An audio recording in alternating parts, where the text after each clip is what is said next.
Good evening, ladies and gentlemen, and welcome to our ceremony honoring the second class to be inducted into the JHS Athletic Hall of Fame. My name is Allan McGillivray, and it was my privilege and pleasure to have been both teacher and coach here at Johnston for a number of years. This second Hall of Fame class is a more diverse group than the first class that was honored in the spring.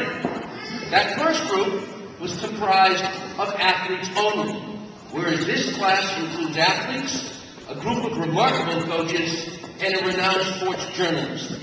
Each has impacted our program in important, memorable, and lasting ways.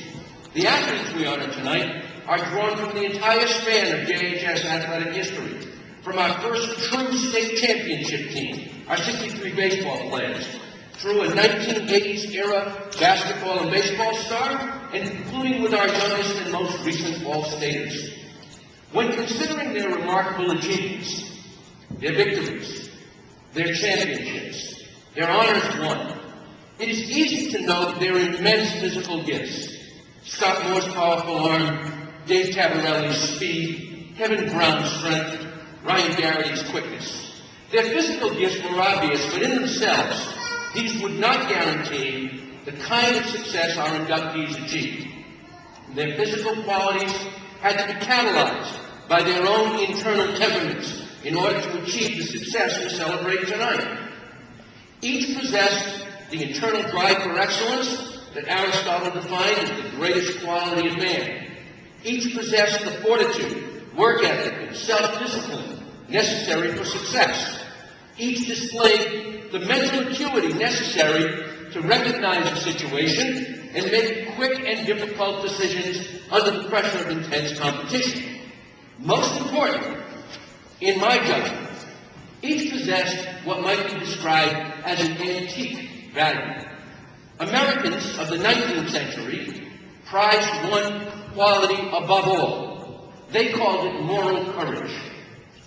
This was the capacity to sacrifice the self, individual ease, leisure, comfort, wealth, reputation, and even safety in the name of a more important collective good. In the case of our athletes, each was willing to sacrifice self for the greater collective good of the team and the school. Permit me two illustrations of this kind of moral courage displayed by our inductees. In that magical 1963 baseball season, one individual, one Tom Donnelly, got a starting position because another athlete had been injured.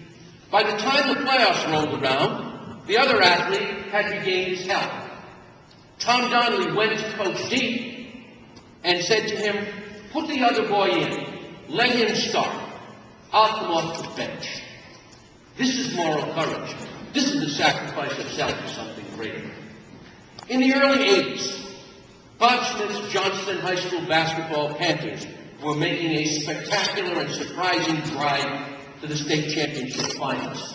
In one of the games, against a team supposedly far superior to the Panthers, one David DiSimone had one of those great nights. The athletes here understand what I mean. It was a night, for example, when every swing contacted the sweet spot, every jumper went right down the middle, and every pass of the baton was executed with the precision of a fine Swiss watch. Well, David went for 29 points that night in leading the Panthers to an upset win. But the interesting part of the evening for me was toward the end of the game, when this young man, who simply couldn't miss that game, passed up not one, but two wide-open jump shots so he could throw the ball inside where teammates scored layups. You see, here was someone who had done as he had been taught. He played Panther basketball, sacrificing the self to the team. I can still remember my friend Jim Hopkins in practice shouting, "You pass the ball to the man who has the better shot." He was willing to abjure two more jump shots on a night when he couldn't miss so that his teammates could prosper and share in the glory of an upset win. This is moral courage.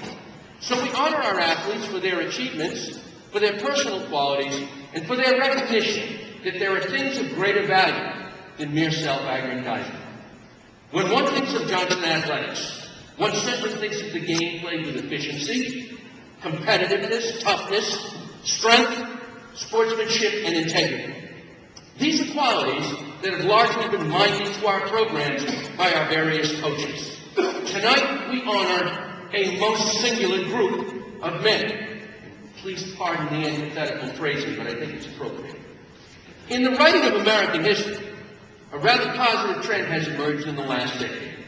Over that span, there has appeared a spate of wonderful new books on our founding fathers. Washington, Jefferson, John Adams, to name a few. Just last weekend, I was in a bookstore and found a fabulous new book on President James Madison.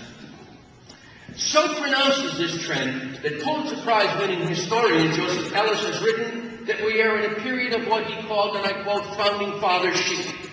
This phrase, I believe, aptly applies to the coaches being honored here tonight. For Mr. Edward DiSimone, Mr. Bob Smith, and Mr. Tony Santori are in many ways the founding fathers of Johnston athletics. Mr. Edward DiSimone, longtime coach and athletic director, is the seminal figure in Johnston athletic history. He coached our first true state championship team, our 63 baseball players we honor tonight. But he was more than just a great coach and PE instructor.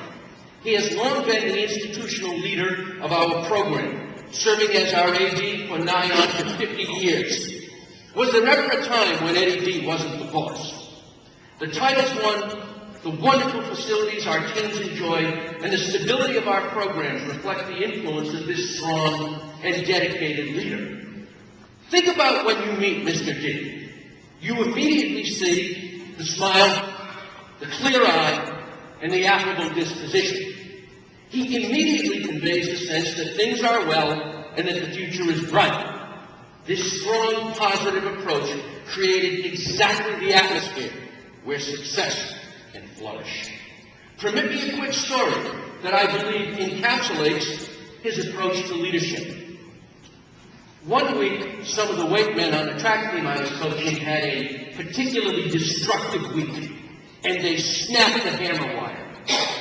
We had a big meet coming up. I needed the hammer wire replaced, but school budgets, unfortunately always being tight, money was short. I went to Mr. D with trepidation, and I said, "Boss, the boys broke a hammer wire. I need a new one." He said, "Call so-and-so and get two." I said to him, "Mr. D, we only broke one."